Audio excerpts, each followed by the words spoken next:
me introduce to you Dr. Patrick Corrigan. He is a distinguished professor of psychology at the Illinois Institute of Technology. Prior to that, Corrigan was professor of psychiatry and executive director of the University of Chicago Center for Psychiatric Rehabilitation, but I will get him to introduce himself more fully.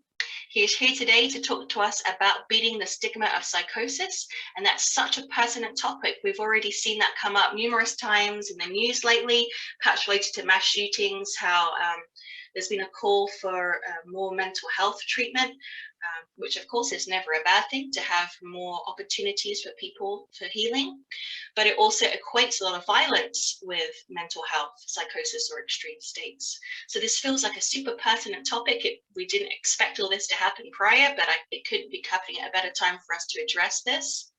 And I'm sure Dr. Corrigan will have some excellent insights for us.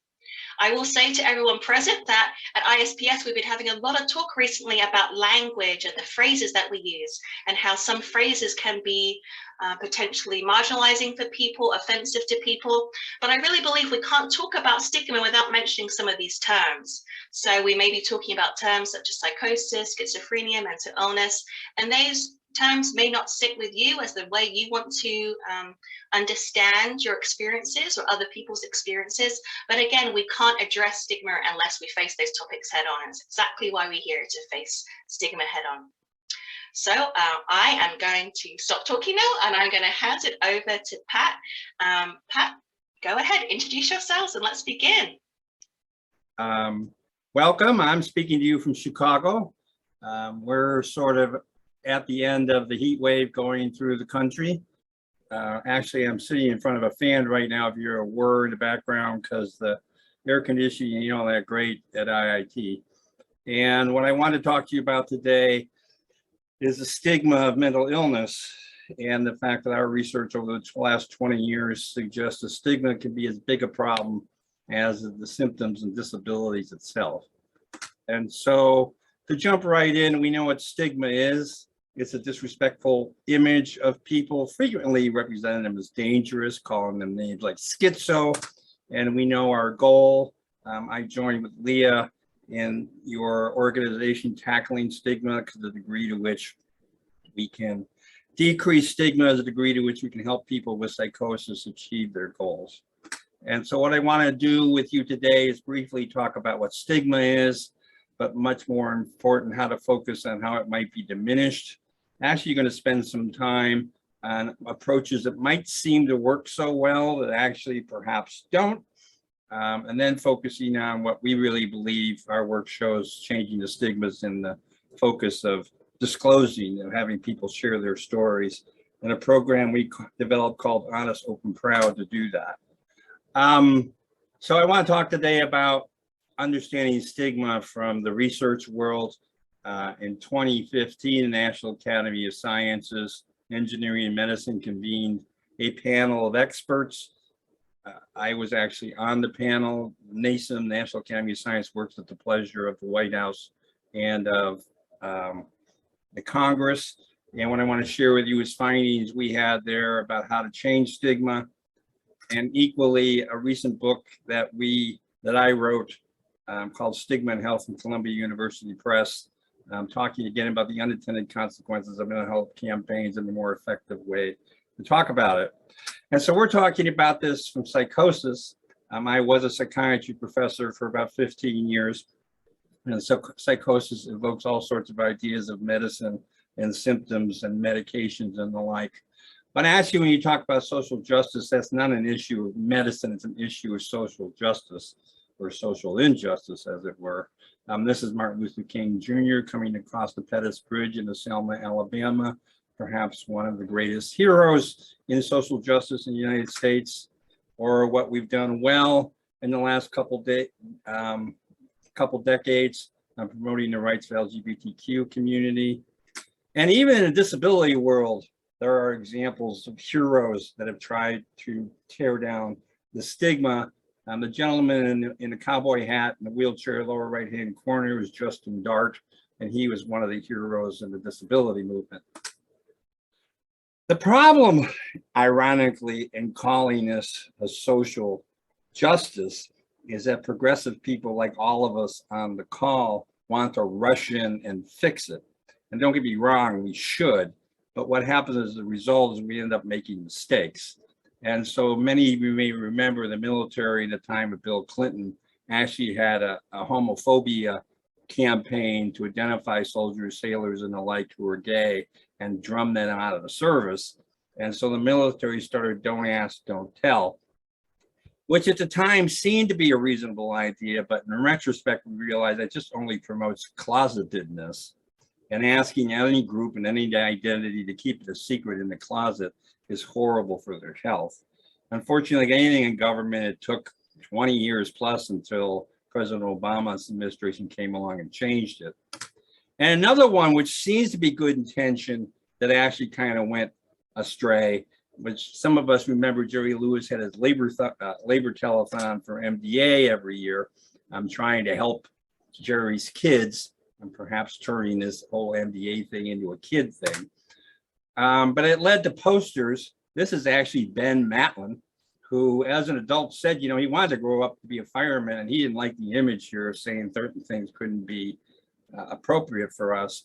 But actually, you know, Jerry Lewis used to do this for 48 hours straight and get tired and make mistakes. And he kind of slipped into stigma once when he called MDA, people with MDA, as God's goose. And so this gives us an idea of what we're focusing on. We do not want to explain the issues of stigma of mental illness in terms of pity, that people with mental illness are pitiful and we need to bestow on them opportunities, but rather parity. And so thanks, Leah, for introducing me. Let me say I come to this issue wearing several hats. I've been working in the area of psychiatric rehabilitation for 30 plus years, setting up vocational and community-based programs for people with serious mental illness. I actually wrote the textbook on it. I was journal editor. I've also done research on the area. I've been supported by NIH for about 20 years in our stigma work. But I think what really brings me to this discussion today is that I am a person with lived experience. I've been diagnosed with major depression, bipolar disorder, generalized anxiety disorder, been hospitalized, know the embarrassment of lining up for that one phone on the unit to call my wife and tell her I wouldn't be at my daughter Elizabeth's school night that night. And so stigma is not an abstraction for me. It's a reality that I'm trying to add my 2 cents in fixing. And again, my particular angle of this is more from research, collecting data, making sense of the best ways to change things and share it with advocates so they can go forward. And so I'm editor of the American Psychological Association's Journal on Stigma and Health. So let's talk quickly. What is stigma? Sam Keen, sociologist, wrote a book called Faces of the Enemy, where he looked at how through the generations people in power have disempowered and disrespected other groups using images. This says scientists say Negro still in ape stage. I choose to show this abhorrent image for a couple reasons. One is it hits us in the face on exactly what the stigma of psychosis is. It's in the same category as racism, sexism, and the like. And two, this came from an 1890s medical textbook. How we present fact sometimes perpetuates stigma. Or from World War II Nazi-occupied Denmark, we disrespect groups by showing them as animals, or what one half the population has done to the other half of the population. So the harder a wife works, the cuter she looks. You know, I'm old enough to, in my lifetime, remembered ads like this. And if there's any good news, and don't get me wrong, I don't think we've wiped out racism, sexism, and the like. If there's any good news, you won't see this kind of stuff anymore, at least in American advertising. Not so with mental illness. I mean, on the way home tonight, all you gotta do is listen to talk radio, and they're talking about wackos and psychos and nuts as evidence that stigma is alive and well. Perhaps the biggest evidence it comes from is the idea that people with mental illness are all homicidal maniacs. This is Freddy Krueger from The Nightmare on Elm Street, the most popular cinematic maniac since Darth Vader. And this is Jason from Friday the 13th, Part 3. You see it in newspapers, like the New York Post says, freed, mental patient kills mom. Or the Daily News say, get the violent crazies off of our streets. Now, this is tabloids. This is what they're supposed to do. It's not right at all, but this is the way they get your attention when you're in the store. This is from The Reader. This is several years back. The Reader is a very somber, very well-written weekly in Chicago. And it's a story about the gentleman on the left who, with a drug-induced psychosis, killed his wife. Was sent to Elgin Mental Health Center, which is a forensic unit outside of Chicago, spent years there, was ready to be released, and by everybody's standards, by the courts, by the lawyers, by the doctors, they thought a release to the community was called for. Ted Klein, a reporter, wrote a pretty balanced article, but the editors slapped this headline on, and he ended up spending even more years at Elgin. You see it in advertising. This offer could get you committed. Crazy Eddie's Record Asylum. To offer these deals where you have to be committed. Maniac, out of control. Well, this is actually from a billboard outside Washington, D.C., a lobster lunacy. I love at this point to point out that people say, are we just being politically correct? I mean, come on, it's a little humor. Can't we lighten up? Of course, the chef does everything but cook. That's what wives are for. Just to realize that is not okay as a way to sell a product. So this is a straitjacket filled up with nuts, which won the Clio Award of Advertising some years back.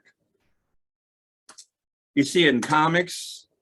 This is a Gary Larson cartoon. Has two problems with it. One is the disrespectful image on the pad, just plain nuts. And two, this is a psychiatrist doing it. So if he's laughing at the guy, it must be okay. For this, sir, these gentlemen from the U.S. Equal Employment Opportunity Commission are here to explain new rules of mental illness in the workplace. Justin Dart, the guy in a wheelchair I showed you before, had a big role in passing the American with Disabilities Act in 2000. George Herbert Walker Bush signed it. It was in place 5 years before anybody said it applied to psychiatric disability. When it came out, you got this kind of thing. Alarms, you're going to get axe murderers or naked people or people in straitjackets at work. S is for Stanley. Stanley's a crazy murderer who likes to murder little boys and girls early Sunday morning. Are you afraid of Stanley? This came from a Michelle Silverstein book. I actually got it off my daughter's shelf when she was 3. At a young age, they're learning the idea of dangerousness and mental illness. People with mental illness are lovable buffoons. The big stigma about mental illness is that we're all dangerous. Because if you believe we're all dangerous, then you're not going to want to hire us or associate with us. But there are other ones too. And the one stigma is called benevolent stigma. It doesn't mean it's a nice, okay stigma. It means that we believe people with mental illness, adults, are big dummies and they can't make decisions for themselves. And so they need a benevolent figure like a doctor to tell them what to do. I see it in movies. This is Peter Boyle, Michael Keaton, Christopher Lloyd. There are 3 psych patients who get away from their keeper, having a zany, silly day popping around Manhattan. Or this actually captures both sides. This is Jim Carrey, me, myself, and Irene as a police officer on the left side. Left side is the big dopey police officer, and the right side, he's the evil maniac. And this, how to avoid hiring lemons, nuts, and flakes. This actually came from a human resource office in a major corporation. They're the ones that are supposed to protect disability rights, and you can see they're making fun. Is it better? I mean, some of these pictures are kind of old. This is actually from downstate Ohio. You're looking in the front window of a printing company. Pretend the woman's not there, she's the owner. What do you see looking in the window? You see a stool knocked over, 2 legs hanging down, a bottle of booze on its side, and a sign saying contemplating suicide. Get your notes printed here. If that's not a big enough concern, she's the owner of the company, and they asked her what this was about. She said she didn't see the big deal. Or this is where John Nash from A Beautiful Mind would go when he would relapse. Trenton State Hospital's in a hospital in downstate New Jersey. They had a fire, nobody hurt, but the next day the headline said, roasted nuts. So at least at the gut level, the stigma of mental illness is alive and unfortunately well. What does the research show? Colleagues of mine at Columbia University did a study comparing the degree to which the population, general population, believes people with mental illness are dangerous. And I'd be glad to email and talk to people about the literature.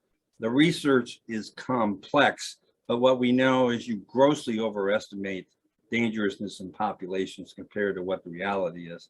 So they did a study wanting to compare the degree to which the population believed people with mental illness were dangerous, comparing 1956 and 1996, and maybe it would cut in half. In reality, it went in the opposite direction. It got twice as bad. And they followed it up 2006, and they got equally bad. Why is this? It's called post-hocking the data, but it sort of dovetails on what Leah just said. America's got this god-awful tradition of people getting guns and shooting people, and every time it happens, people equate mental illness with the issue. In fact, there's a study by colleagues Anthony Jorm and Nicola Reevely in Australia that showed after Sandy Hook, the stigma about people with schizophrenia in Australia got worse. I actually agree with Leah. I think there's a double-edged sword in the recent Senate bill, because they're clearly equating the solution to this violence with mental health. I think most anything that gets more services for mental health is good, but there's this hidden statement that we need to be mindful of. So what exactly is stigma? This is Pat's one figure that captures the whole thing. And it's based on understanding structures that apply to all stigmatized groups and types. Structures, let me talk about a stigmatized group I know really well, which is Irish Americans. The stereotypes about Irish Americans are all drunks and neglect our families. How many people have heard that stereotype? If you're Native American, I mean, if you're born and raised here or you've been here a long time, that shouldn't surprise you. Stereotypes are unavoidable. Prejudice is agreeing with it. Yep, they're all drunks and I hate them. And discrimination, the big concern is the behavior. I don't want to hire them or rent them or be their friends. We're obviously much more interested in what are the stereotypes about mental illness. Again, I think the research is pretty clear. Dangerousness is the big one, because if you believe we're dangerous, even a little bit, you want to keep us away from you. But there's a belief we're weak, we're incompetent, we chose to have this, we're incapable of achieving goals. This leads to prejudice. Yep, they're dangerous, and therefore I believe they're bad, and therefore I'm afraid of them, or they should be ashamed of themselves, leading to discrimination. Let's try to make sense of discrimination by looking at the three types. There's three types of stigma. The first type is public stigma. Public stigma is what happens when the public agrees with the stereotype. Yep, they're all dangerous, and it leads to discrimination. There's less opportunity for them to be hired. Housing is worse. Educational opportunities aren't set up for them and they get kicked out. Our legislatures don't support us. There's what we call the sad irony of faith-based communities where people go to be included and the community is not able to help you, or coercive treatment. Perhaps one of the more telling examples is a study by Ben Druss. This is a study of veterans, about 20,000 veterans in the US VA. What you're looking at is veterans who presented the primary care doctor with rapid heartbeat, flushing, shortness of breath, such that they need to be referred to PTCA, which in English, they need to get referred to a cardiologist. And 100% of the time, the primary care doc thought the veteran did not have mental illness or substance abuse. They got referred. It went down to 80% when the doc thought they had substance abuse and 40% when they had mental illness. Two things about this. First, this is clearly an issue of life and death. If people aren't getting referred to appropriate secondary care, their health's going to go down the tubes. And second, this is doctors doing this. This is not quote unquote educated people, uneducated people. The second kind of stigma is self-stigma. If you're a person with mental illness and you internalize the stereotypes and you beat yourself up, it's likely to affect your self-esteem, so you feel like you're not a worthy person. or your self-efficacy, feeling like you're not able to do things, leading to what we would call the why try effect. Why should I try to get a job? I'm not worthy of it. Why should I try to live alone? I'm not able. And the third one is label avoidance. Something to consider about stigma. Stigma is a Greek word meaning mark, and some stigmatized conditions have obvious marks. So if you're a racist and see people with different skin color, you can be prejudicial against them, or different body features for women, or gray hair, you can react to them all. The big thing about the stigma of mental illness is it's essentially hidden. In some ways, it's a lot like the stigma of LGBTQ. Now, let me go down an alley a minute and say I do not think LGBTQ is a mental illness. It's among one of the more heinous things psychiatry and the DSM ever did. And what's similar here is they're both hidden. And so the degree to which you come out and share your experience is the degree to which you're going to get stigma. The problem is this undermines people's care seeking. I don't want to go see a psychiatrist, because if I go see a psychiatrist, everybody's going to know I'm crazy. And so they don't go for care. And the reason they don't do that is because they're trying to avoid the label. That's Pat coming out of Dr. Jones' office. He must be nuts. And this is not a trivial issue. Epidemiologic data shows anywhere from about 45 to 55% of people who have a mental health problem will not seek care. This is the same whether it's a relatively benign issue, like a reactive depression, or a much more serious chronic issue like schizophrenia or other psychoses.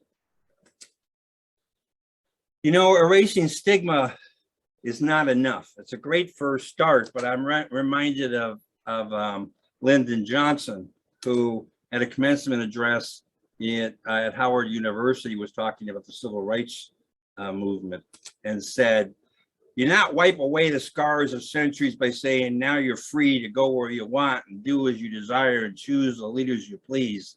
It's not enough just to poof, make stigma and discrimination go away. You have to promote affirming attitudes and actions."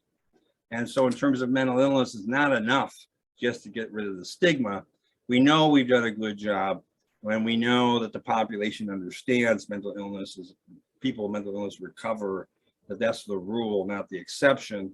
And therefore they should determine for themselves what their goals are and what interventions will help them achieve it. Attitudes are never enough. We also need actions. In fact, the reasonable accommodations clause in the American Disabilities Act clearly calls for changes to the work environment so people can be more successful, and community supports, which frequently requires legislation so that the state's paying for the kind of services like living rooms to help people be successful. And so I want to go back to the idea of what our goal is today, not just to understand stigma, but to think about how to stop it. And in doing that, I want to focus first on unintended consequences, approaches to stigma that don't seem to work very well. And to do that, this is our model for understanding how to change the stigma of mental illness, especially public stigma, focusing on three processes: protest, education, and contact. Protest is sort of this, we need to stop thinking that way. It kind of can seem easy, especially in terms of just change the words. And so Lee and I kind of talked about this before he came on, and I might have a surprising take on changing the words as a way to change stigma. I mean, don't get me wrong, the N word is totally unacceptable. There is a word like that in disabilities, the M word, the MR word for intellectual disabilities. And you see that in other parts of behavioral health. Leprosy is now called Hansen's disease, dementia is Alzheimer's, mental retardation, intellectual disability, mania is bipolar. In fact, East Asian countries have taken this on in a big way, mostly focusing on the issue of schizophrenia. Japan has gone from Seishin Banetsu Bio to Togo Shitko Sho. which translates from mind split disease to integration disorder, which to a Japanese ear is very disrespectful. And Korea and Hong Kong and Singapore and China have all done equal. And so Norman Sartorius did a review.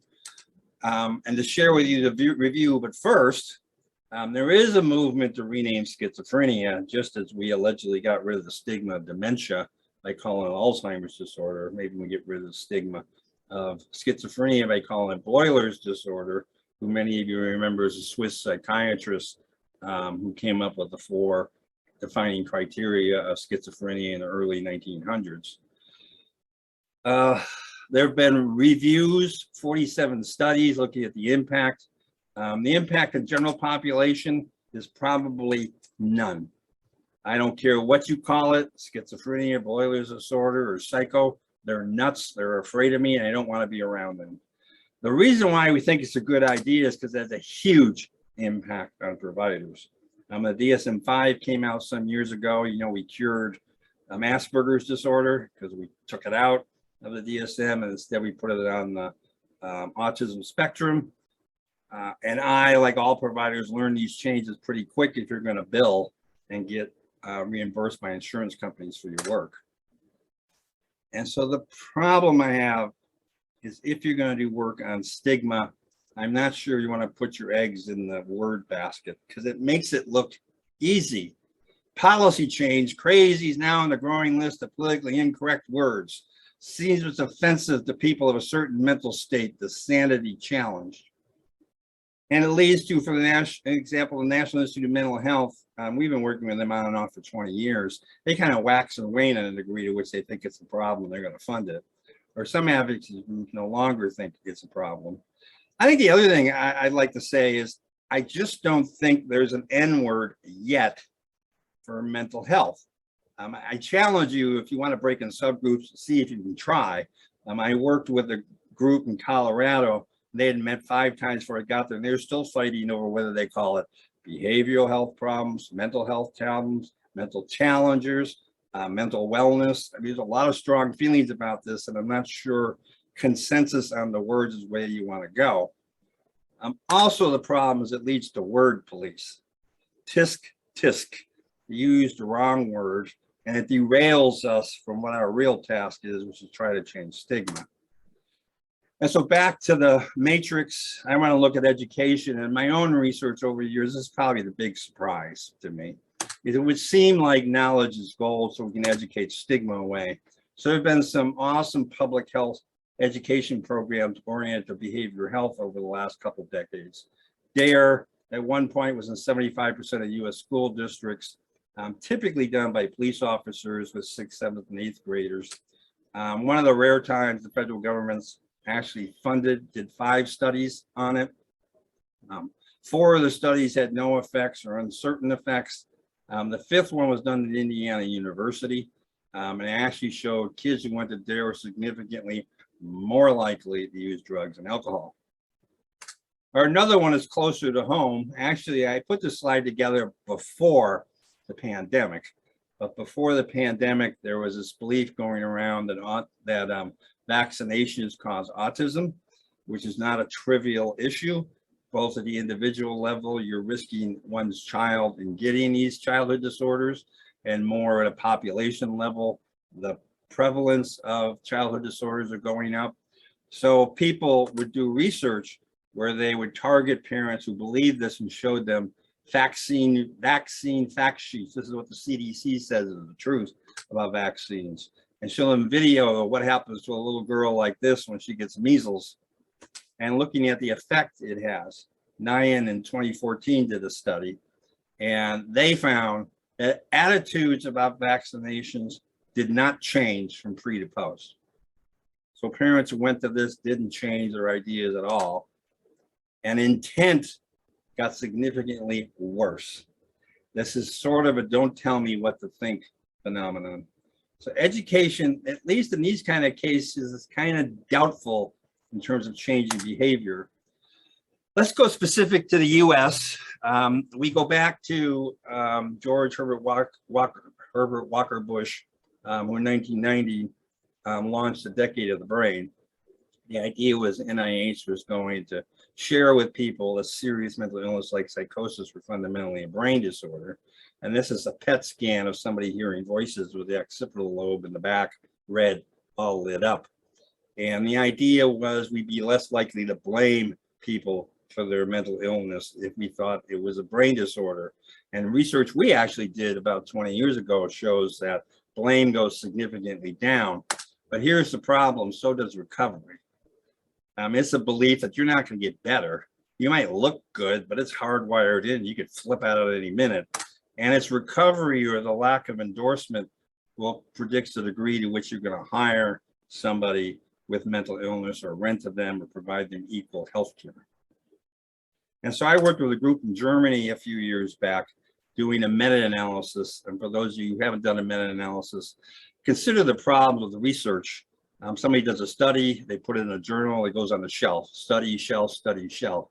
Actually, when we did this, there were 16 separate studies on what the public attitudes were, what their knowledge was about serious mental illness, and then the degree to which they would stigmatize them.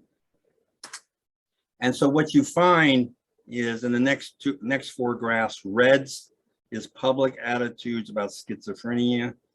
Brown is public attitudes about depression from 1990 to 2006. And you see that from 1990 to 2006, attitudes that mental illness was, schizophrenia was inherited genetic, went from 40% to 60%, up almost half. And for depression, went from 30% to 40%. Similarly, attitudes about brain disease, that in fact schizophrenia is a brain disease, as the depression went up dramatically. So good news, they are getting the bio part of this. They are studying it as a biological disorder. What kind of impact did it have on stigma? Stigma here is coded sort of reverse. It's the degree to which you would accept a person with mental illness as a coworker. So going down is bad. What you find in the brown line is no change in depression.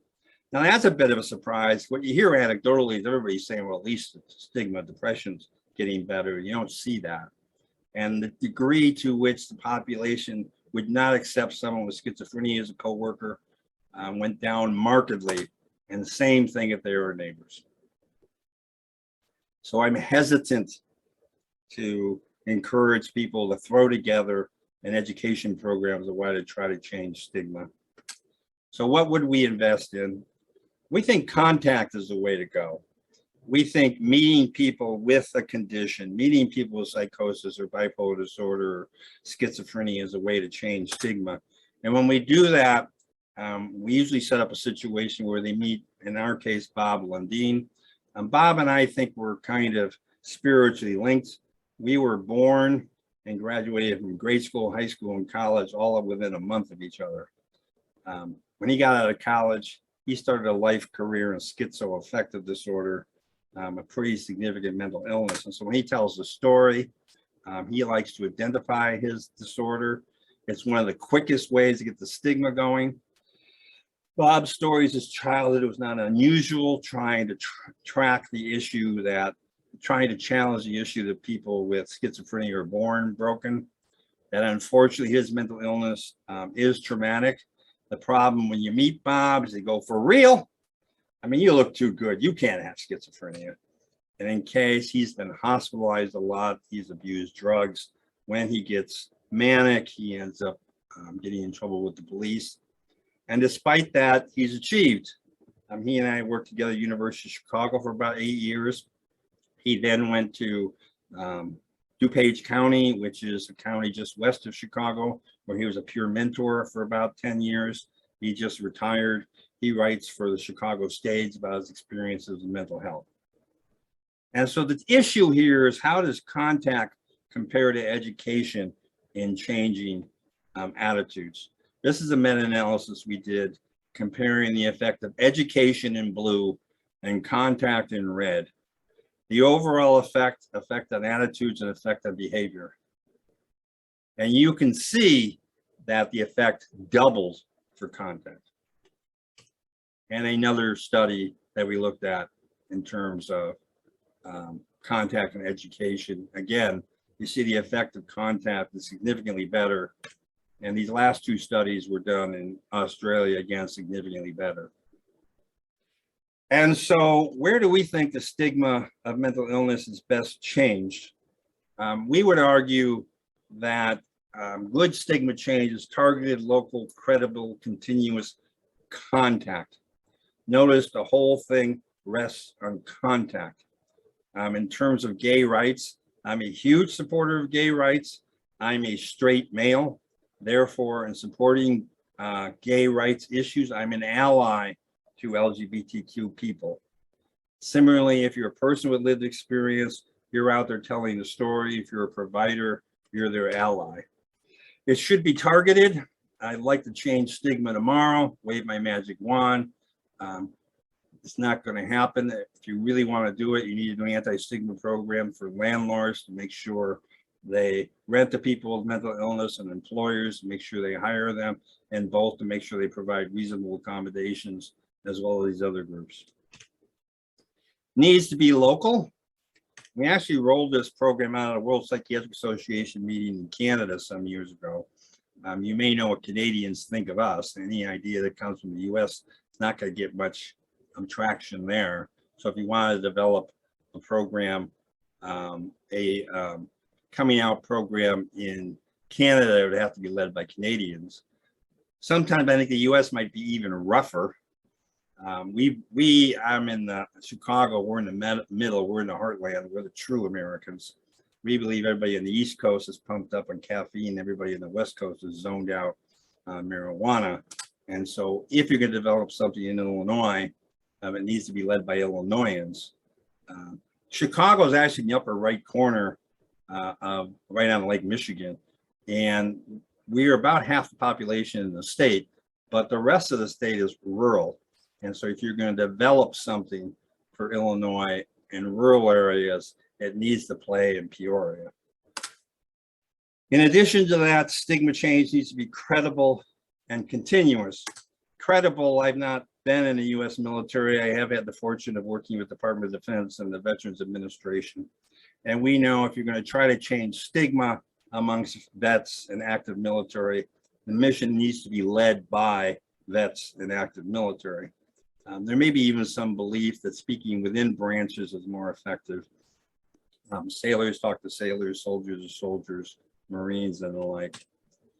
Once is not enough. Meeting Bob Lundeen will change your views about stigma, but you need to do it over and over again, and it can't be the same person. And so for me, the grand plan is to come out. From a historical viewpoint, in my lifetime, I've seen great changes in the LGBTQ world. And don't get me wrong, we still have a long way to go. But I think there's been great changes in LGBTQ, in part because brave men and women some decades ago decided to come out.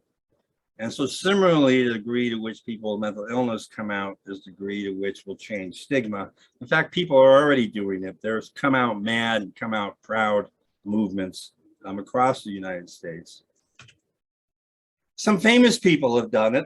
Rod Steiger won an Academy Award for The Heat of the Night, and Patty Duke, who also won an Academy Award as in Helen Keller, Mike Wallace, who was a newsman. I love showing this picture to my students of famous people who come out because they say, who are these people? And so more recently, Demi Lovato, who is out both with an affective disorder and substance use disorder. Jim Carrey, who talks both about mania and major depression, and Leonardo DiCaprio, who's talked about his anxiety disorder. And so you would think famous people coming out would be a big way to change stigma. We have a bit of a concern about it because it leads to what we call the Thurgood Marshall effect. Thurgood Marshall, you may remember, was the first African-American Supreme Court judge appointed by Lyndon Johnson in the 60s.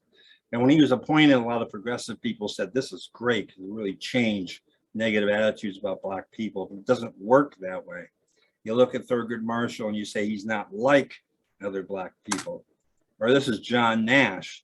Doesn't work that way. He's the Nobel laureate, a Princeton professor. He's not like other people with schizoaffective disorder. And so we wrote a book that was published a few years ago called Coming Out Proud, The Racist Stigma of Mental Illness. It was a story of about 27 people from around the world telling their stories, not just of mental illness, but of recovery. And the idea is we're demanding solidarity. We're not asking to pass as normal people. We're asking for the rest of the world to stand with us where we're at. And this led to, about 12 years ago, a program we called Honest, Open, Proud. That's our website. Honest, Open, Proud was developed by a bunch of people with lived experience. It's a 3-lesson program to help people decide whether they want to come out and how. And the first lesson is to consider the pros and cons of disclosing, which varies, by the way, whether you're talking about faith-based community or work or your extended family. The second way is there's different ways to disclose. So Leah seems to be a nice person. I could take her out to Starbucks. We can say, hey, did you see Silver Linings Playbook? What's that? Well, that's this play about Bradley Cooper, who's got a person with bipolar disorder, and they really do a good, in-depth, sympathetic view of him. And if Leah goes, well, I'm sick and tired of Hollywood doing that BS about people with mental illness, she's probably not a good person for me to come out to. And then at the essence, we're talking about coming out as telling your story. It's your story, you tell it. My story evolves all the time and changes to the audience I'm speaking with, and that's the same liberty we would give to other people. Honest, Open, Proud is generally led by 2 trained facilitators with lived experience, 2 other people that have been there. It's usually run with 3 to 8 peers, usually done in multiple sessions. Now with the pandemic, we have gone virtual. You can download all the materials on the website for free and take a look. You might think that we're quite liberal about coming out, and we're actually not. One Supreme Court judge says it's hard to stop the clanging bell. Once you're out, it's hard to go back in. I personally have found being out with my mental illness in most places, it's beneficial, but it's been a long journey and my decision does change over time. One of the interesting things about coming out proud is this idea of pride. What's there to be proud of? You're fundamentally defined by something bad that you're trying to get away from. Well, for me, I think I understand pride in different ways. One is a sense of accomplishment.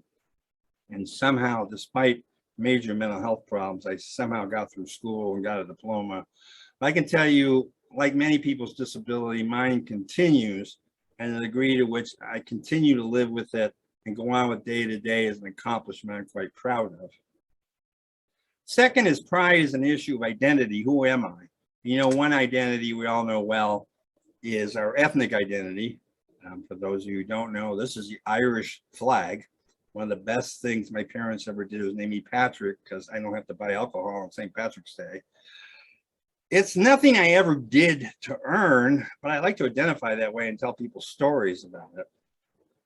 And third is pride's an issue of authenticity. What we say over and over again, it's your story, and you should be able to share whatever part of that story you want. And so it changes the dialogue. When I was an intern, we told our patients to stay away from identifying with the disease. Don't be a mental patient. And actually, the optimism of the current generation helps me to look more at this as part of one's identity, embracing who you are. Sure, there are challenges. Sure, there are ups and downs, but ups and downs are part of life. And there are part of that you may choose to identify with. We think Honest, Open, Proud is actually a twofer disclosure. We think there's 2 benefits of doing Honest, Open, Proud. One is it helps to decrease stigma. Being in the closet is a horrible place to be. Having secrets about one's identity tremendously undermines health and well-being. But the second thing is we think Honest, Open, Proud will lead to a decrease in public stigma, because I argued that contact with lived experience is the fundamental way of changing stigma. And so the more people who come out and tell their stories, the more we've changed the stigma of mental illness. I'm really convinced that attitudes about LGBTQ have improved immensely when I realized that the people I sit next to at work or at church or even in my family are gay and they're proud, and I should accept them. In fact, gay pride, and we're in the Gay Pride Month, has a huge evidence of that. We've done quite a bit of research on this. What the heck, it's 12 o'clock your time. I'm ready for lunch. We've done 5 randomized controlled trials about this. I'll have my websites at the end. You can look them up. We've also developed Honest, Open, Proud around the world. Developing it. It was originally developed by Australians in the USA. Developing it for other cultures is more than just looking at the language. It's also an issue of looking at the culture. We just finished a study in China, and in China, the people with lived experience who developed it thought aloud about how they're going to include mom and dad as active partners in this, which seems to be very foreign to an American way of looking at it. I have the pleasure of speaking to lots of audiences around the world about psychiatric rehabilitation for employment and health. I speak to them as fellow providers. I speak to you today as fellow advocates. America is privileged to have some great heroes in advocacy and social justice, with Dr. King being one. We've had the same thing on the mental health side. This is Clifford Beers, who in the beginning of the 1900s was hospitalized in Connecticut for a couple of years for mental health problems. And when he got out, he said, I must fight in the open. Think about this. This is 1909 in terms of he came out and he recognized the power of contact. And so I like to end with a prayer from another one of our heroes on social justice of the last century. Let our first act every morning be to make the following resolve for the day. I shall not fear anyone on earth. I shall fear only God. I shall not bear ill will towards anyone. I shall not submit to injustice from anyone. I shall conquer untruth by truth. And in resisting untruth, I shall put up with all suffering. Well said. For more information, that's our website, www.hopprogram.org. My email, corrigan@iit.edu. I do this stigma stuff as a life's mission. If you email me and I don't get back to you in 24 hours, I'm dead. Okay, I will turn this off and go back to the crowd. Thank you so much, Patrick. You certainly shared a lot of information, and I know you're busy presenting, but we had fascinating chat, lots of different perspectives going on, people sharing their experiences, seeking help from one another, referrals to providers to help loved ones or themselves. So thank you everyone so much for engaging so deeply in the content and sharing those deep perspectives. I'm going to go through the Q&A and feel free to add more, and we'll get through as many as we can. I'm probably going to start with the ones that have had the most thumbs up, so I know that the ones that most people want answered are going to be brought to the forefront, but hopefully we'll try and reach at least every kind of topic that's come up. So let's have a look. One question that's come up, Patrick, is, sounds like you've done a lot of coming out in your life. How did it affect your career and family life doing that? So let's talk about the two separately. Career, I began my career at the University of Chicago Department of Psychiatry. There's no way I would have come out to a group of psychiatrists because they would all diagnose me. That said, I started working with peer groups, like a lot of the peer groups here, started talking about stigma, and it seemed kind of disingenuous to talk about people with mental illness and not talk about my own. And I talk a lot to people around the world, and about 85% are people with lived experience like you guys, so it's easy, or people who work with people with lived experience. I'm still shy about talking about it to psychiatrists because I'm concerned they're going to dismiss me. Well, you know, he's just one of these radicals. His numbers are all made up. I will, but it runs hot and cold. My family, I My wife of 40 years, I actually met in college. She was there when this all started rolling out, so she saw it. I think we sort of went through together trying to how to understand it. My parents, who are very blue collar folks, didn't get it, but always very supportive, and tried their best. I think the more interesting thing were my kids. My children now are 30 and 34, and they saw dad have some pretty rough problems. And there was a big struggle with me about continuing to be their parent and being responsible to them, and letting them know what's going on with me. I'm not sure if I ever came up with a clear resolution. Thank you. I just following up from that, I know a lot of your work has dealt with different types of health equity. So when it came up in the chat how, you know, it's all very well to say we need to come out and be proud about our lived experiences, but in practice, how difficult that is. And a thought that came to my mind is how if you have multiple marginalized or traditionally oppressed identities, how that may be more difficult. How would you comment about that? So let me be clear. I'm not saying everybody on the call today should go out and come out. I think there's risks in it. If there's not risks in it, I wouldn't have been spending this hour talking about it. And Honest, Open, Proud is not meant to talk you into coming out. It is meant to help you decide whether you come out. And a lot of our research shows it has a big impact on self-esteem, even if you don't, because wow, I never knew I had the decision before. So I absolutely respect somebody going through the process and deciding no, or deciding only for a handful of people. Multiple identities make it even harder. We were doing Honest, Open, Proud in the Cook County jails. The Cook County jail segregates people with mental illness, and so we were doing it with them, and they said, look, doc, this is interesting, but you want to talk about stigma, what about coming out of jail or having HIV positive? And multiple identities is tough. Part of the thing is it's hard to do a multiple identity one on HIV and mental illness if half the people in there don't have HIV, because they're going to say, well, that's well and good, but that's not of interest to me. So that especially comes up on substance use and mental illness, because the stigma of substance use disorders are a real mess, and doing them both is rough.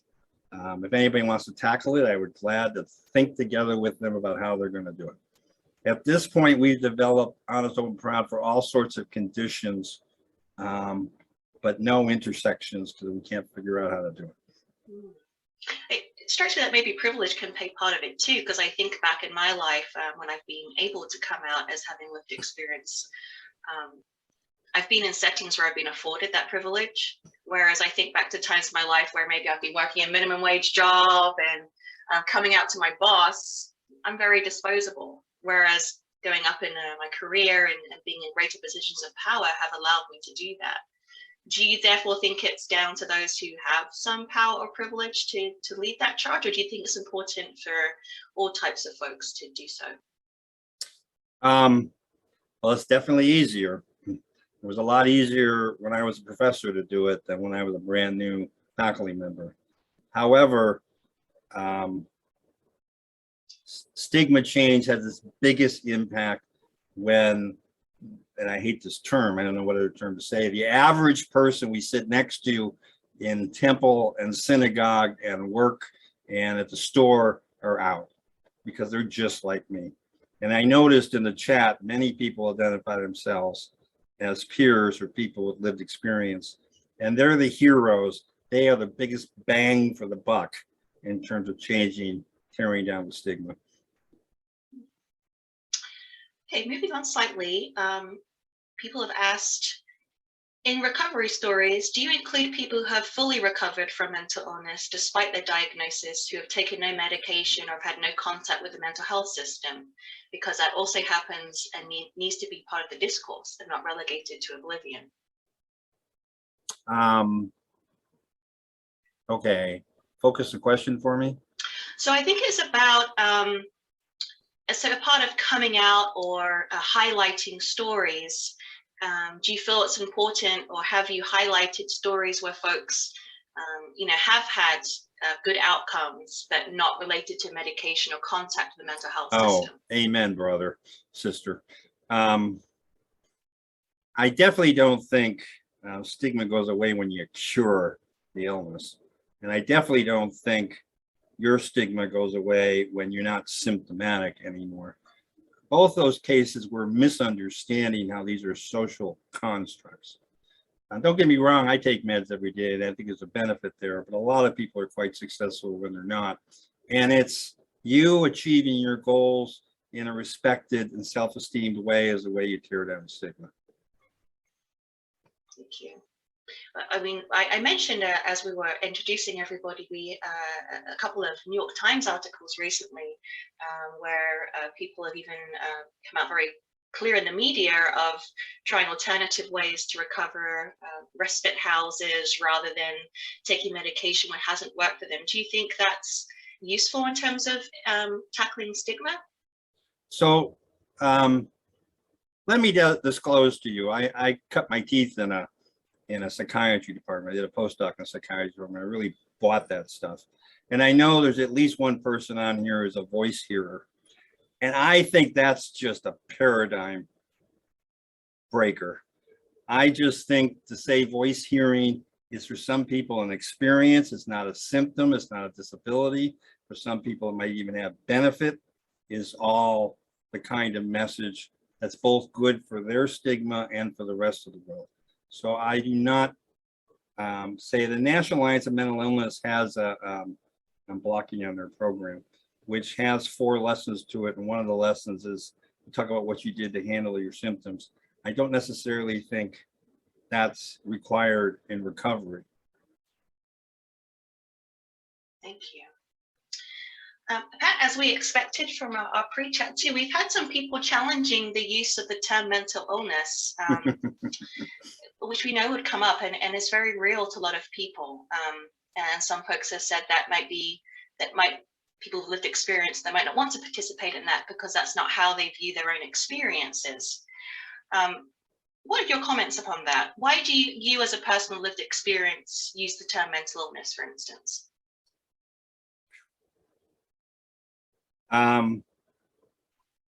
I guess I'm trying to word this so it doesn't sound so much like I disagree with them, but I disagree with them. We do Honest, Open, Proud all over the world, and people are drawn to I'm nuts, I'm crazy, it's just the way I am. I grew up with a very blue-collar family. That's just the way I am. I actually do a lot of talking. I was talking once to a NAMI group in California, and I gravitated towards mental health challenges. And afterwards, 2 consumers came up and buttonholed me and say, "Don't say I have a mental health challenge. I have a mental illness." I also think when it comes to stigma, and we're talking about the stigma of mental illness, not the stigma of mental health. That said, I absolutely respect those people's comments.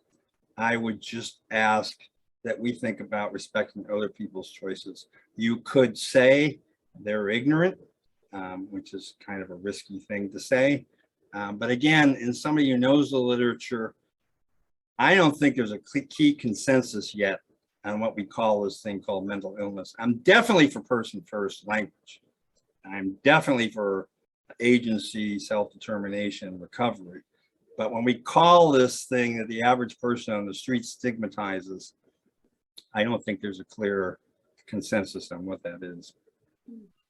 You mentioned in your talk about there being a difference, particularly in the use of the term schizophrenia, between the difference of changing that word would make from the public and professionals. So I'm curious if you feel that's maybe a similar thing here, if a lot of people what may be talking about is that using the term mental illness puts it in that biological brain disease category, stigma, but if it's different to the public, if you see what I'm saying. I think. When we get into stigma, I don't follow the DSM and the leaders in the professions. Stigma is a felt experience of people with lived experience and it's their perceptions that matter and the public that matters, and we're speaking to them. So because the DSM says this, doesn't drive my view about stigma. Thank you. Changing track slightly, someone here has made a comment about what about whether psychosis is considered part of the neurodiversity group? We've seen a lot of that coming forward with ADHD, autism. Do you consider psychosis, or how some people call extreme states, part of that? So do we think, so there is this movement to cast DSM-like disorders in terms of neurodiversity. It's sort of in the same category as disableism. Disableism is the net to try to capture blind, deaf, ambulatory disabilities. Is there a benefit of it? I like diversity. I don't like neuro, because neuro is wedding it to the brain. And I think there's all sorts of risks in wedding this discussion to the brain. It sort of goes back to the discussion we had about, do you have to be on meds?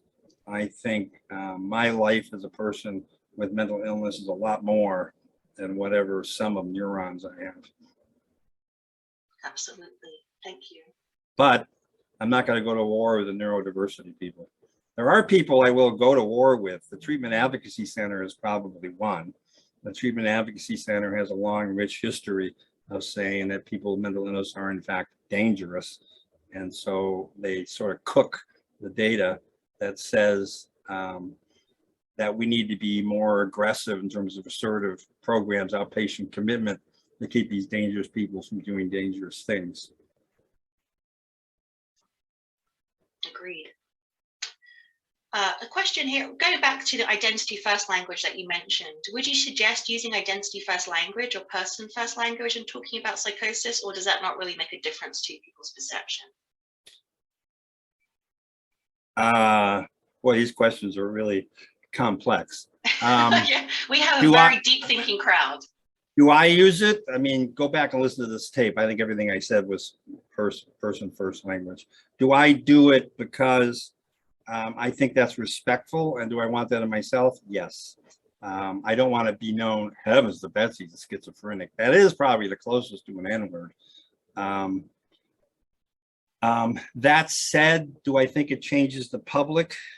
We've done some studies on using different words in public surveys, person first language, call them schizophrenic, call them psychotic, and for the most part, it doesn't seem to have any effect. People just don't seem to pick up on it.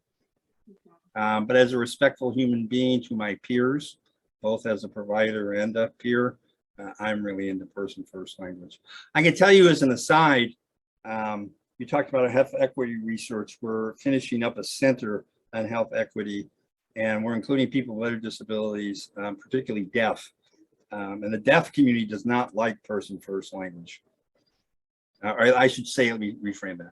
The authorities I'm working with, the national, I'm blocking it, for the deaf, does not like, National Association for the Deaf does not like person first language. They're deaf people. I think it's a community, and when I'm in their community, I respect it. Absolutely. That's certainly a tack we take, is that we respect people's choice of how they wish to identify. It's a very practical question. What are the simple things I could do in my day-to-day life to help combat stigma? So I guess that depends first with the big question is, are you a person with lived experience or not? By the way, I think that's not an easy bar at all. I don't think there's kind of a litmus test that says you are and you aren't. I don't think there's kind of a recovery symptom test that says you have to have so many symptoms of recovery. I think it's an issue of identity. If you've been challenged with mental health problems and that sort of marked who you are, and you're sort of in that group.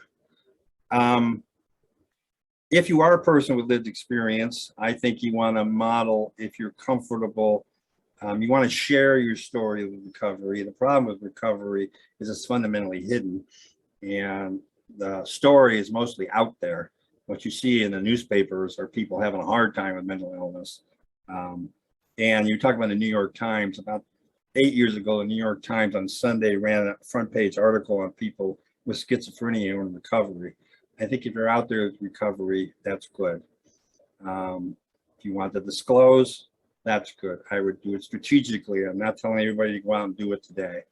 I think if you're comfortable in pure services, I think if I was to throw any of my weight around in terms of all the panoply of interventions, again, I think medications have their benefit, but I think pure services are kind of the newbie on the block that will have surprising impact.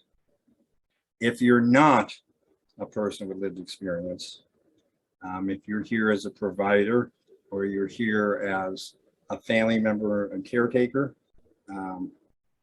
again, I would say we're at this as allies. And so the degree to which we stand with somebody in their statement of recovery is a degree to which will help change the stigma. Thank you. See, there's a couple of comments here related to family, which I'd like to bring forward because it's not really, we haven't really talked too much about that yet. So someone commented within the 3 categories of stigma you mentioned, they would add personal associations, friends and family.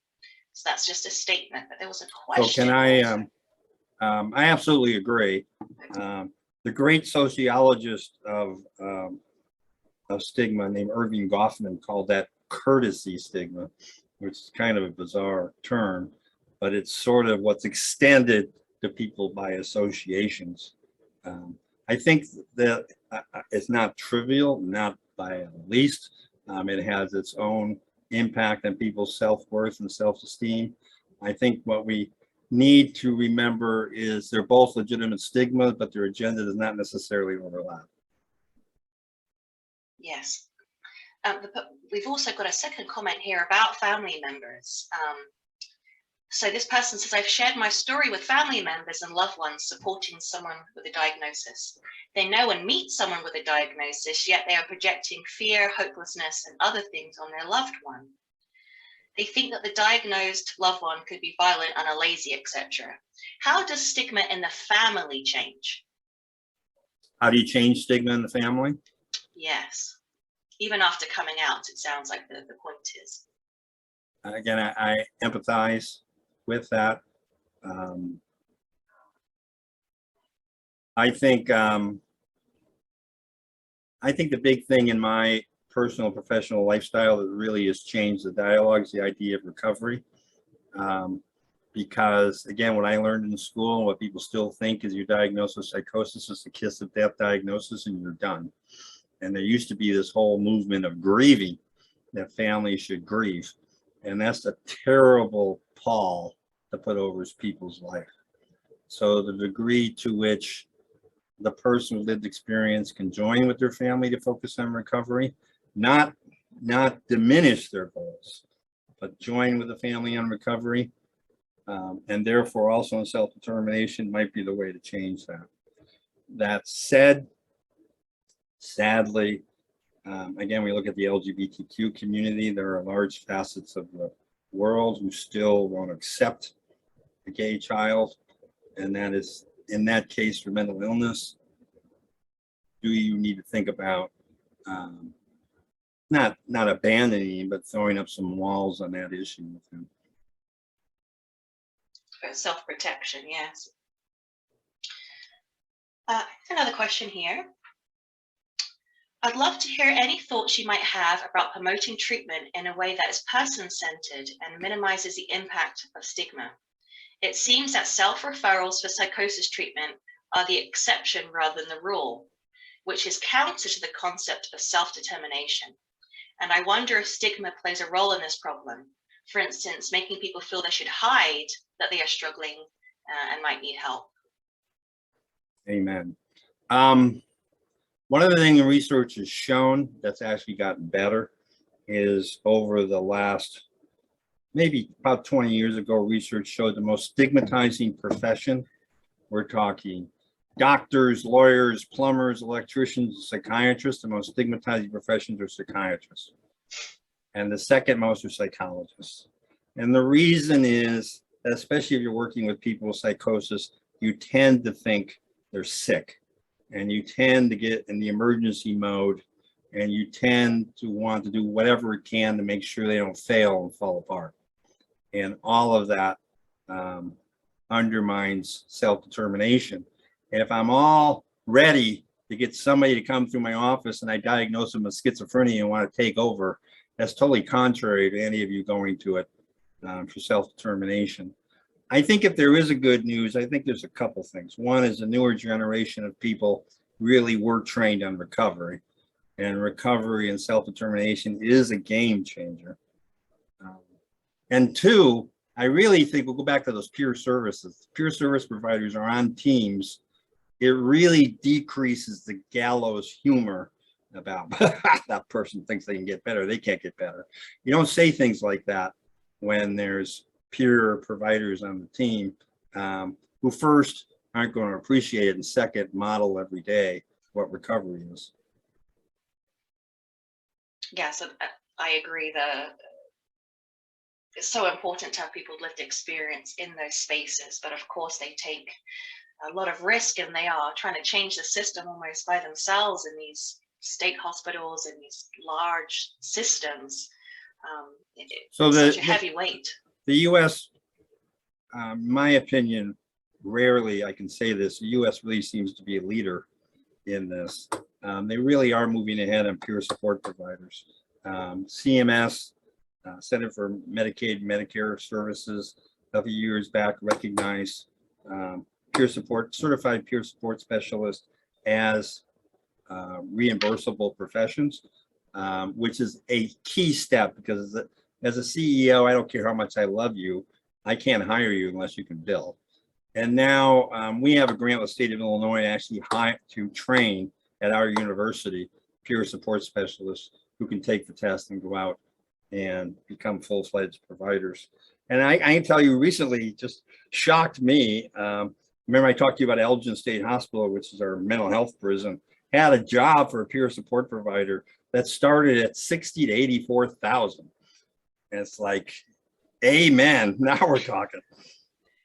Absolutely, it's about time that people's lived experience is put up there with educational experience, because who really knows the road to recovery better? While we're talking about this, you mentioned the problematic nature of psychiatrists or psychologists rushing in to cure an illness. So we have a couple of comments here or questions related to that.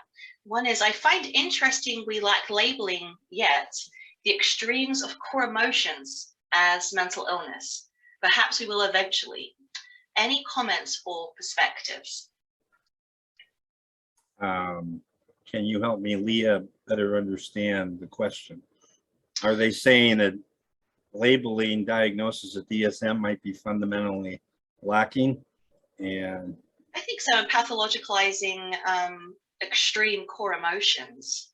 Similarly, somebody also said understanding it as a spiritual emergency or extreme states of consciousness, whether these different types of understandings could be beneficial. so again, I don't want you to sympathize, but sympathize with me. I'm some guy who spent years and years in school and learned all this stuff and thought I knew the way to cure people. And I'm jealous of faith-based people because they don't have my years and years and years of training. And the more you talk about faith-based stuff, the more you sort of deny what I can do. That might help me understand it, but that doesn't change the dialogue. We still need to think about language and concepts, including core emotional responses and spiritual responses that are meaningful to the individual, and if so, good. In terms of the DSM, I've actually written a couple articles about thinking it's about the most stigmatizing document I know, because that one person said it takes core emotional responses like anxiety or anger and minimizes them to a single word that disrespects them. And so, again, I'm a licensed psychologist. I'm careful because the DSM is like the Bible, but I'm very hesitant to see value in it. People might say, what about medication? I would say, I think a good prescribing healthcare provider is prescribing to the symptoms and disabilities and needs, not to the diagnosis. what I always teach my students, the minute you learn the diagnosis, you stop listening to the person and you start talking to the diagnosis. Absolutely. I think you're probably talking Dense, to a stigmatized crowd. manual. You're talking to a crowd that probably agree with you there, so that maybe this is a safer space to share that opinion than others. Just wanting to change track slightly from some of these very cerebral topics. We had a question here. What do you do for yourself as a professional and an individual in maintaining your wellness?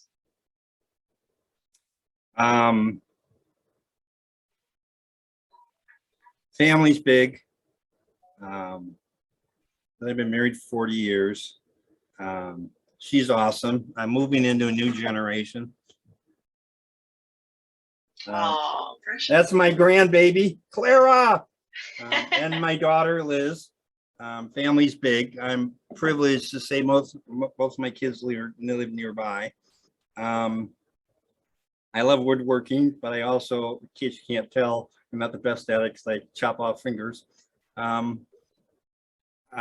really, really like my job.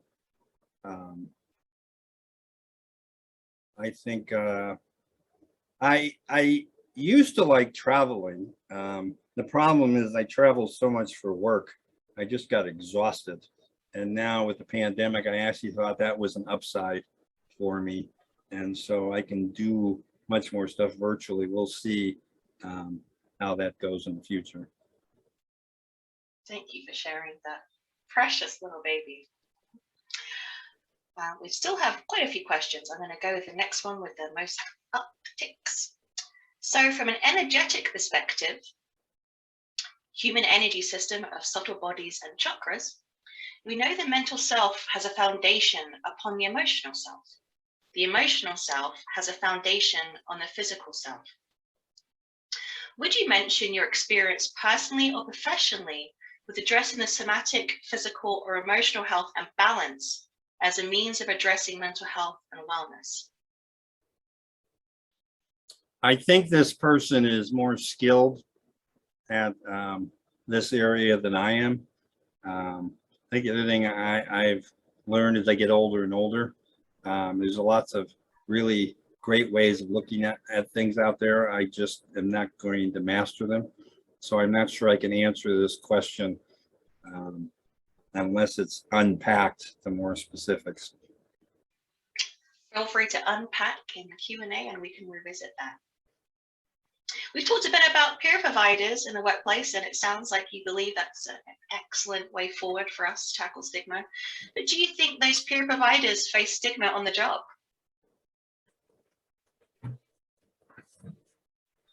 Well, look at that. Something to buy. Great, makes a great stocking stuffer. The power of peers in providing mental health services. Do I think they're stigmatized? Oh, sure. Let me share with you again, some of you, psychologists hate psychiatrists because they look down on us and say we're not real doctors. Social workers don't like psychologists. There's sort of this pecking order that keeps us all in line. I think there's this idea of you just a peer, you didn't earn it, is there. I think one of the secrets to this, though, is the more a peer provider gets a portfolio, the better. I've done some work with the VA, which got out there really early and really advanced in terms of peer supporters. And they're hiring peer supporters that didn't necessarily have a portfolio, which in English, I mean, it wasn't clear exactly what they were supposed to do. And so if they have their ownership and they know what they're supposed to do, it might be better. What should they do? I think about 95% of things that fall under psych rehab a peer provider could do. Job coaches, housing coaches, peer health navigators. And so I think if you're going to hire a peer supporter, you don't want to do it just for tokenism. You want to make sure there's a portfolio of what they're doing. Thank you. Okay, so Timika has asked, I think if people drew closer to people, and grow in some level of relationship with the individual, would it matter what name we use once people are hanging out with the individual instead of separating? So if that person's responding to the discussion we had earlier about words, actually, in the first lesson of Honest, Open, Proud, we have an exercise where we ask people to think about how they call it and what they want to call it, and how they want to be observed, and we all do our best to respect it. Again, it's sort of an individual thing, and it sort of gets to accepting people where they're at and not adding to this whole thing as a word policeman and start insisting on things. It's especially difficult, I think, to word police people who are identifying their own experiences. Right. The absolute last thing we ever want to do is somebody comes out and you do any version of tisk tisk. That, again, we're allies, we stand with them, we're supportive with them. You don't do any version of, well, that's not right. Because that's perfect reinforcement to go back in the closet. Absolutely. We're reaching the end of our questions, so there's just a few left here. Anne has stated, mental illness is a brain disorder. More and more it is seen as a metabolic disorder. Do you have any comments on that statement? Do I think mental illness is a brain disorder? Or metabolic disorder? I think there's clear neurotransmitters, neurophysiology. I think less morphology, more metabolism involved in experiences of it. I don't think that implies a solution lies in biological answers. I also think regardless of what's going on in your head genetically, it's where you are in the social world and the way your social world constructs it probably as much affects how you go forward. Can you expand on that? Do you mean like culturally or family dynamics? Yes, both of them. Both. So we're much more, well, we're very sensitive to cultural. So we have the honor of doing HOP all over the world. We're doing it in Malaysia right now.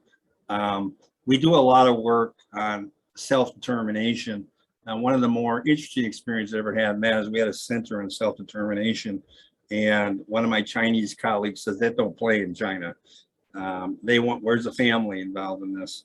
Not in an authoritative way. The family wants their 2 cents. It's just like wallpaper. They're just there and they're involved. And so that leads to humility. And that actually leads to making things fun. I go work with a group, I don't know.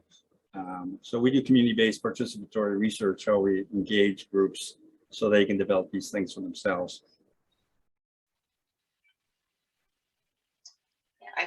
I myself I'm half British and half Indonesian, so certainly my perceptions of these experiences diverge when I think about those two different perspectives. So thanks for bringing that cultural aspect to the forefront. Melissa has asked, I was at a seminar, it stated World Health Organization advised of chemical changes in the brain due to trauma. Is this correct from your perspective?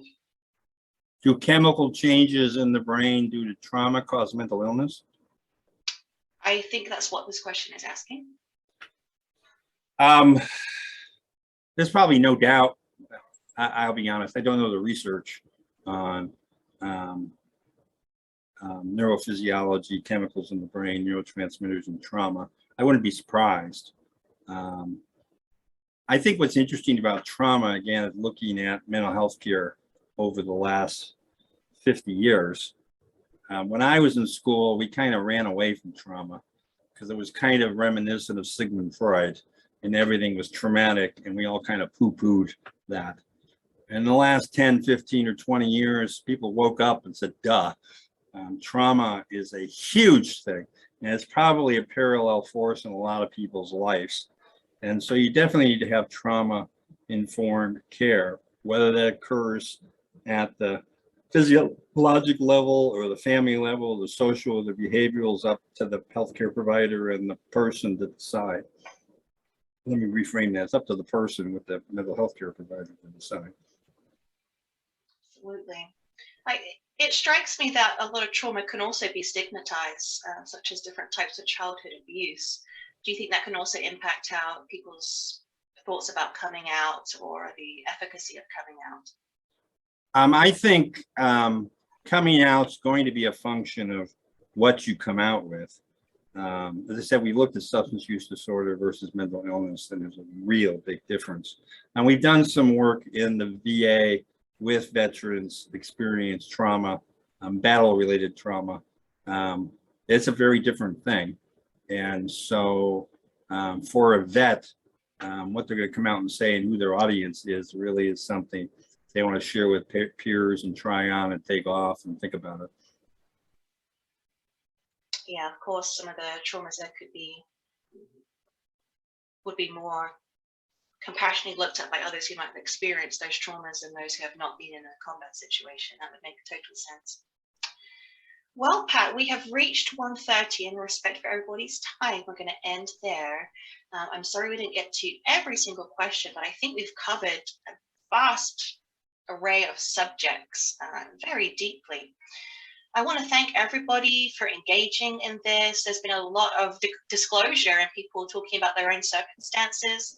Patrick, thank you also for sharing your experiences. I know I particularly benefited from hearing that aspect of your story, and that really, to me, gave it some credibility that you as a person know what it's like to be stigmatized against. We have a lot of ISPS-US members who are also academics or clinicians and are very open about their experiences and how that benefits their practice. So I think as someone who's also received services, that's so important, that definitely makes you feel you can trust that person's perspective. So thank you for sharing and disclosing and practicing what you preach. Again, thank you, everybody. I hope you enjoyed today's session. Thank you so much for your contributions, for those of you who chose to contribute. Thank you, Patrick, for your time and your efforts and making this your life mission. I really appreciate the work that you do. Thank you, guys.